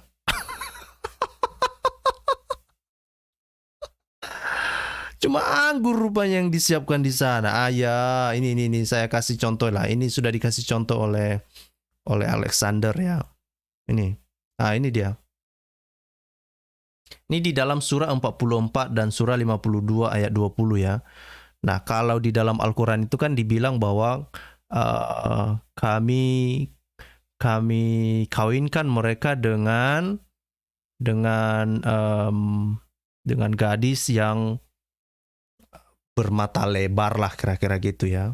Nah, ternyata White Eyes Maiden itu rupanya bukan itu. Kalau itu justru dicari, artinya di dalam siro Aramaik itu crystalline grapes katanya. Itu justru itu adalah cuma anggur.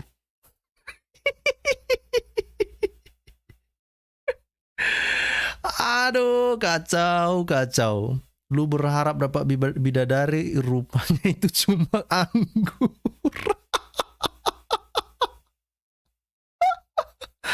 Ya kan, yang sudah masuk surga Islam lah sekarang kan, mereka bertanya sama Allah SWT, mana ini bidadarinya ini? Kamu janji sama kami 72 bidadari. Kamu salah baca itu. Itu yang dimaksud itu adalah anggur, bukan bidadari.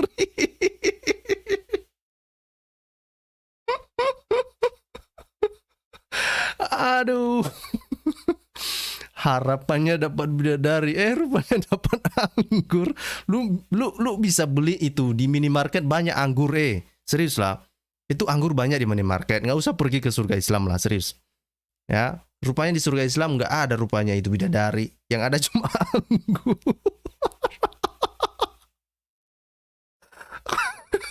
Aduh, kasihan sekali lah awak melihat kawan-kawan ini, betul lah. Kasihan sekali saya. Oke.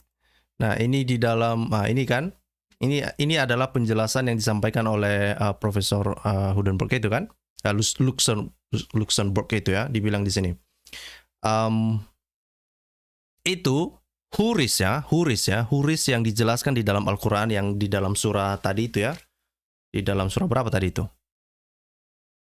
Nah, ini di dalam surah 44 ayat 54 sama surah 52 ayat 20. Itu kan penyebutan huris itu kan ada di dalam tafsir Ibnu Katsir ya. Tafsir Ibnu Katsir, Bapak Ibu pastilah tahu Ibnu Katsir. Nah, Imam Murah, supaya ini informasi untuk Imam Murah ini, tafsir Ibnu Katsir itu ditulis pada tahun 900, kalau nggak salah 923 kalau nggak salah ya. Itu artinya kan 300 tahun lebih setelah Muhammad meninggal kan.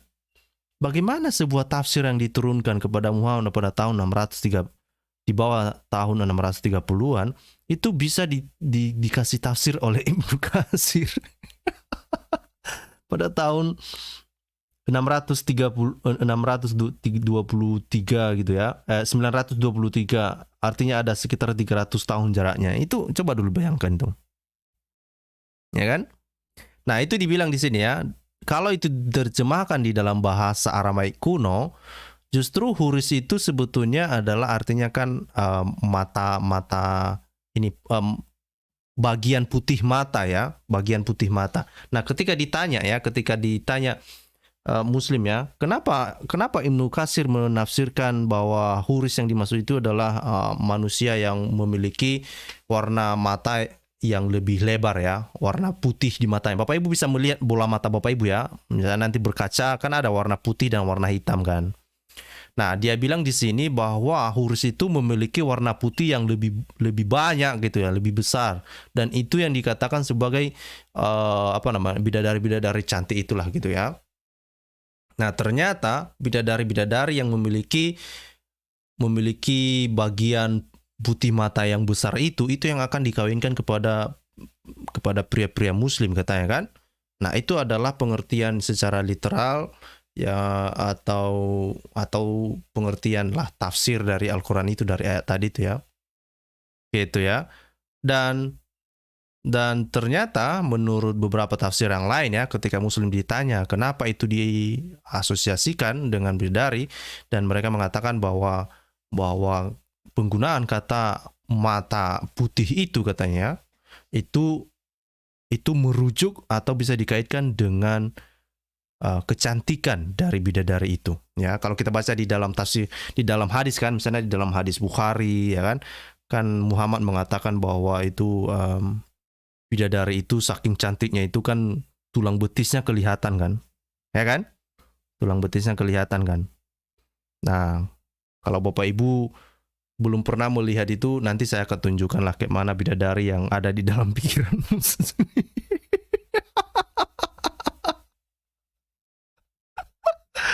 Oke, nah ini adalah tafsir literal mereka gitu ya. Mereka menganggap itu ada huris, itu adalah bidadari ya, yang memiliki mata lebar dengan warna putih yang lebih banyak katanya. Tetapi ternyata Bapak Ibu, justru pengertian bahwa mata yang memiliki warna putih banyak itu tidak ada di dalam bahasa manapun. Itu diartikan sebagai atau diasosiasikan dengan kecantikan seseorang. Justru itu diartikan sebagai orang yang buta gitu. Jadi kalau Bapak Ibu memiliki warna putih di dalam mata Bapak Ibu, kemungkinan mata Bapak Ibu itu katarak. Kemungkinan Bapak Ibu itu katarak. Kalau banyak kali warna putih di dalam matanya Bapak Ibu, itu kemungkinan Bapak Ibu sedang katarak itu. Oke? Itu katarak itu. Ya, itu bukan lambang kecantikan. Jangan Bapak Ibu kalau misalnya Bapak Ibu sudah katarak, jangan bilang itu lambang kecantikan Bapak Ibu. Jangan bilang lambang kegantengan Bapak Ibu. Itu Bapak Ibu artinya perlu mencari dokter untuk membantu Bapak Ibu untuk melakukan operasi katarak. Oke? Nah, ternyata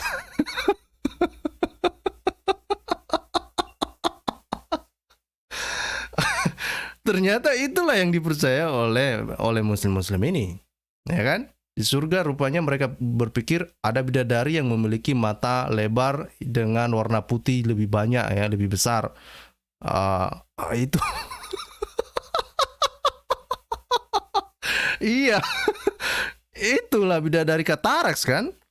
Itu kalau coba tanya dokter lah. Ya, saya dulu juga pernah menemani nenek saya ketika dia operasi kataraks, karena kan matanya dia sudah berumur hampir 100 tahun ya. Nenek saya udah hampir 100 tahun umurnya. Nah, dia matanya sudah ini ada katarak ya. Nah, kalau orang katarak itu memang warna putihnya banyak. Gitu.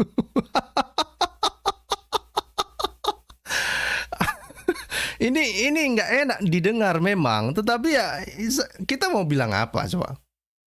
Ya, kalau nggak percaya, ini juga yang disampaikan oleh Alexander ini. Nah, perhatikan ini dibilang ya. White eyes, ini kalimat terakhir ini. White eyes never denotes beauty anywhere, only blindness. Jadi, mata yang banyak warna putihnya itu tidak pernah diasosiasikan sebagai simbol kecantikan. Tetapi itu hanyalah menunjukkan bahwa orang tersebut buta. Buta kataraks lah. Itu intinya sebetulnya. Oke? Nah, makanya tafsir di dalam surat tadi yang menganggap itu tafsir yang surah 54 tadi itu yang mana Ibnu Katsir menafsirkan itu sebagai bidadari, itu adalah sebuah kekeliruan ya. Justru kalau diterjemahkan itu justru adalah hanyalah sebuah anggur ya. Ini yang dibilang, justru kalimat-kalimat yang tadi itu berasal dari himne yang ditulis oleh Santo Ephrem. Gitu ya. Jadi kisah atau tulisan di dalam Al-Qur'an itu ya menurut Luxemburg ini diinspirasi dari tulisan dari Santo Ephrem ini yang berbicara tentang himne tentang surga ini ya. Aramaic hymn about paradise that were extremely popular. Jadi himne tentang surga itu yang ditulis oleh Santo Ephrem ini pada abad keempat sangat terkenal ya, sangat terkenal dan itulah yang menginspirasi Al-Qur'an, dia bilang ya. Kemudian di dalam Al-Quran, the Quran describe Horus like pure steel in their shell, which is taken verbatim from Ephraim talking about grapes. Jadi, jadi ketika Santo Ephraim berbicara tentang berbicara tentang anggur, ternyata secara verbatim itu diadopsi oleh Quran, dan itu mungkin karena mereka nggak paham ya, sama seperti yang kita bilang tadi, dan kemarin juga sudah dikasih tahu oleh Odon ya, banyak penyalin Al-Quran ini dulunya itu mereka kan nggak tahu ini semua teks-teks dari para gerejawan, para santo-santo ini kan mereka nggak tahu ya. Mungkin mereka misalnya himne-himne ini kan bukan penyalinan kitab suci toh. Jadi itu kan catatan-catatan pribadi mereka, tulisan-tulisan mereka gitu ya. Ya, itu kan jadi masuk akal seperti yang dikatakan oleh Odon yang mengatakan bahwa ya sudah, kalau itu catatan para santo misalnya atau catatan para pastor mungkin pada saat itu, ya tidak perlu pakai tanda baca yang lengkap lah, yang sedetail itu kan. Dan itu yang dibilang si Odon itu diambil, dikumpulkan oleh para penulis Arab itu dan mereka terjemahkan dan mereka nggak paham. Nah, kalau Santo Ephraim membahas tentang anggur, mereka pikir itu adalah ketika mereka terjemahkan di dalam bahasa Arab, mereka pikir itu bidadari.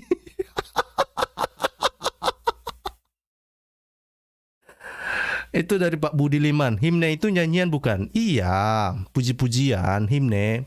Ini biasanya dalam gereja Katolik atau dalam gereja Protestan juga himne ini sangat terkenal. Saya juga waktu saya masih kecil, saya juga punya ini ya. Adalah di dalam tradisi itu memang ada himne-himne ya, himne puji-pujian yang ditujukan kepada Tuhan sebetulnya. Jadi Santo Ephraim ini menuliskan himne ini untuk pujian-pujiannya kepada Tuhan, dan kemudian dia menggambarkan tentang menggambarkan tentang surga ini berdasarkan apa yang dituliskan di dalam Kejadian berapa itu ya. Sebentar. Saya cari dulu. Ini tadi karena sempat juga saya baca ya. Ini dia. Oke. Ini ya. The hymn on paradise against the presence. Nah, ini dia. Ini saya tunjukkan. Ini halaman 49 ya.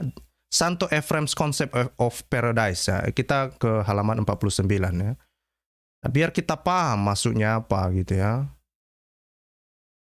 49 ya.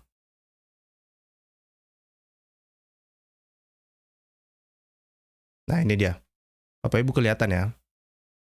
Nah, inilah konsep dari Ephraim tentang surga itu ya. Nah, dia sebetulnya terinspirasi dari apa yang ada di dalam Kejadian pasal 2 ayat 8 ya. Terus dibilang, and the Lord God planned a garden, paradise in Septuagint, in Eden in the east. Jadi dia terinspirasi dari ini. Jadi dia menggambarkan surga itu adalah sebuah gunung ya, sebuah gunung, dan di dalam surga yang dia pikirkan itu atau di dalam puji-pujian itu, dia menganggap bahwa di sana ada ketika orang-orang di sana beristirahat misalnya, ya disediakan anggur baginya gitu ya. Karena kan pada masa itu kan mungkin pada masa Santo Ephraim ini anggur itu dianggap sebagai sesuatu yang sangat eksklusif mungkin. Maka dia menggambarkan surga itu seperti sesuatu yang sangat eksklusif ya. Supaya apa sebetulnya? Itu untuk bisa mengajak orang membayangkan sesuatu atau mengkontekstualisasi lah kira-kira gitu ya. Nah, tetapi ketika Santo Ephraim itu menggambarkan surga itu ya, ada ini buah-buahan lah di situ ya, ada buah-buahan termasuk buah-buah anggur itu. Itu rupanya dalam Al-Quran diterjemahkan sebagai bidadari.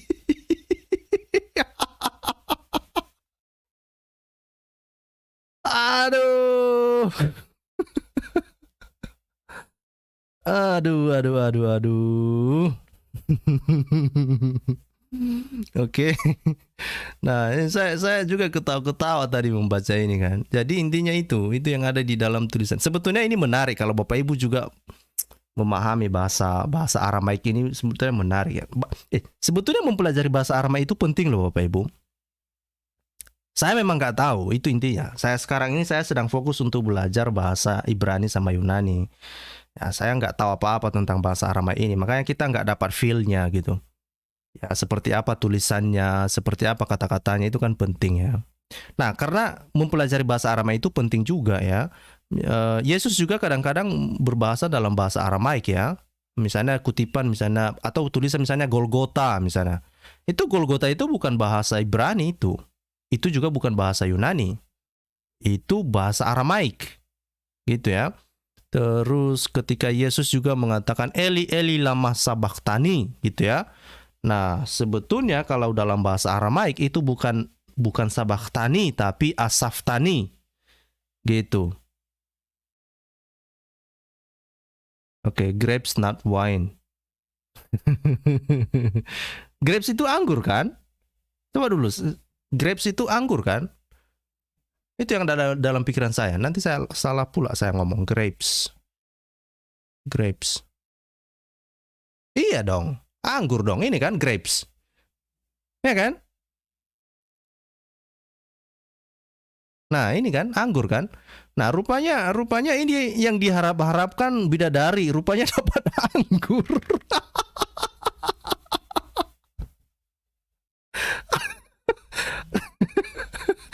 Aduh, ini dibilang Pak Ivan Tan ya kan, akhirnya tetap dianggurin. Dibilang ibu ya, ibu atau bapak ini? Aduh, nggak kelihatan. Pak Ivan kayaknya, Pak Ivan ya. Dibilang akhirnya tetap dianggurin.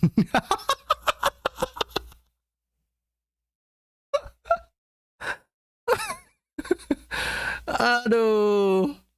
Oke, ini dari Muhammad. Ini dari Muhammad. Ini saya screenshot dari Muhammad ini. Ini menarik ini. Ya, dia menyinggung tentang penyaliban. Ini makanya sekali ngomong Muslim ini ngomong sama saya, ini langsung twing otak saya untuk melihat ya, untuk melihat ini betapa konyolnya orang ini mempercayai hal-hal yang menurut saya konyol. Dibilang di sini ya, apaan Tuhan Yesus setiap setahun sekali dibuat kisah penyaliban, mikul salib, buat apaan? Aduh, katanya kan. Apa masalahnya kalau orang memperingati penyaliban? Ya kan? Tetapi apa yang dilakukan oleh Aulo SWT, dia menyangkal penyaliban. Ya kan? Dia bilang itu Yesus tidak pernah disalibkan. Itu yang diserupakan katanya gitu ya. Padahal dari sejarah itu, jangankan dari Alkitab, katakan pun Alkitab itu nggak ada, katakan kitab Injil itu nggak ada. Dari catatan para sejarawan non-Kristen, itu bisa kita tahu bahwa memang ada peristiwa penyaliban dan itu menyebutkan tentang Yesus gitu. Jadi itu nggak ada masalah dengan itu. Kita memperingati memang penyaliban Yesus itu terjadi. Itu adalah peristiwa sejarah gitu ya. Nah, lebih lucunya adalah kalau misalnya saya akan tunjukkan kepada Bapak Ibu yang mana itu kemarin ya. Saya cari dulu ya dokumennya itu ya. Saya cari dokumennya dulu ya. Sabar. Ini menarik ini. Karena ini berhubungan dengan penyaliban, makanya kalau Muslim sekali ngomong sama saya, harus bertanggung jawab dengan apa yang kamu sampaikan. Ya. Kenapa? Ya, apa yang kamu katakan itu akan saya gunakan untuk menghajarmu kembali. Oke? Untuk menghajarmu kembali. Nah, bagaimana caranya? Saya akan bukakan tentang mana ini? Kemarin kan saya sudah punya itu dokumennya kalau nggak salah ya. Sebentar ya Bapak Ibu. Ini saya cari dulu mana ini dokumennya ini kemarin.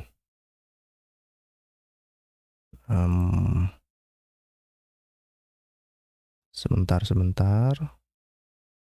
Dokumen.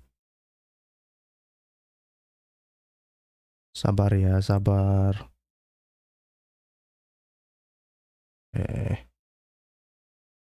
Kok lupa pula saya kemana itu ya. Aduh, gimana dokumen saya itu kemarin? Kemarin sudah saya simpan. Tapi saya tidak tahu kemana.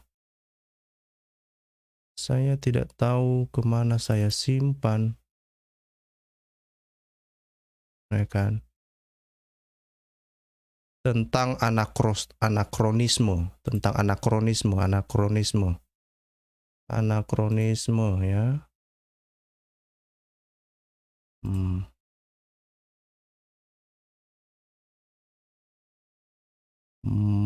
Saya cari dulu ya.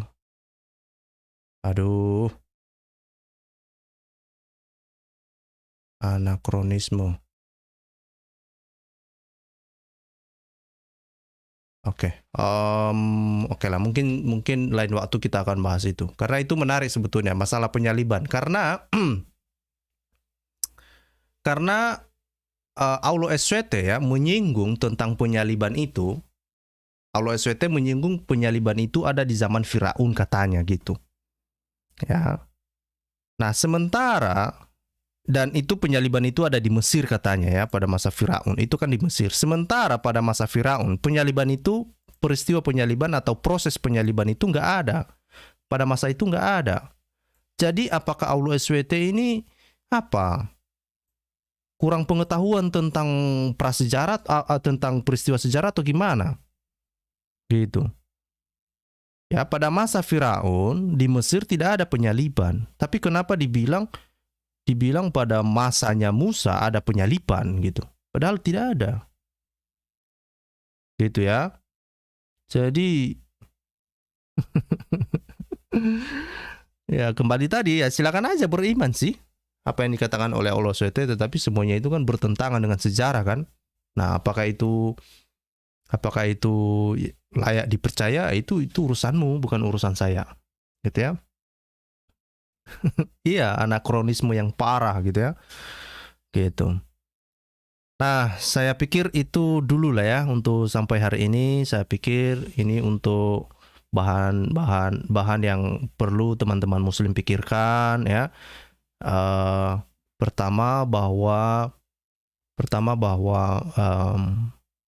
muslim kebingungan ya. Muslim kebingungan ketika ditanya kenapa sih Al-Quran itu banyak versi, yang mana ini yang asli, yang mana yang harus dipilih gitu ya. Apakah dua-duanya benar atau tidak, atau yang 31 versi itu benar atau tidak. Nah, yang kedua adalah ternyata bidadari yang diharap-harapkan selama ini itu rupanya bukan bidadari, ternyata cuma anggur gitu ya. Dan terakhir nanti cuma dianggurin dong gitu ya, seperti yang ada di dalam penjelasan ini ya. Ini linknya ini saya kasih di live chat ya, supaya Bapak Ibu nanti bisa mengecek juga. Silakan tonton itu secara lengkap. Saya juga menonton tadi siang itu. Ya, di tengah-tengah saya kerja, saya tonton videonya itu, bagus sekali ya. Terus saya juga sudah mendownload buku-buku yang berhubungan tentang himne-himne yang ditulis oleh Santo Ephrem ini ya, menarik ya. Ada banyak buku-buku yang sudah diterjemahkan karena kan tulisannya kan dalam bahasa Syro-Aramaik ya. Jadi saya hanya bisa mengecek yang versi bahasa Inggris lah. Gitu. Ya, itu saja dari saya. Tuhan Yesus memberkati Bapak Ibu. Satu hal yang mau saya sampaikan sebelum saya tutup, bahwa Tuhan kita, Yesus adalah Tuhan. Tuhan kita adalah Allah Tritunggal. Dan yang lain itu hanyalah niru-niru ya. Yang lain itu sih cuma niru-niru doang, ya kan. Udah niru-niru, kopi-kopi pula, ya kan. Udah kopi-kopi, udah salah pula, ya kan. Salah pula dipikirnya bidadari, rupanya itu anggur gitu. Itulah dulu, sampai jumpa untuk topik yang lain. Tuhan Yesus memberkati, dan jangan lupa Bapak Ibu yang belum subscribe, mohon berkenan ya untuk subscribe dan bagikan video kita ya. Hati-hati dengan identitas Bapak Ibu juga. Tuhan Yesus memberkati, salam semuanya.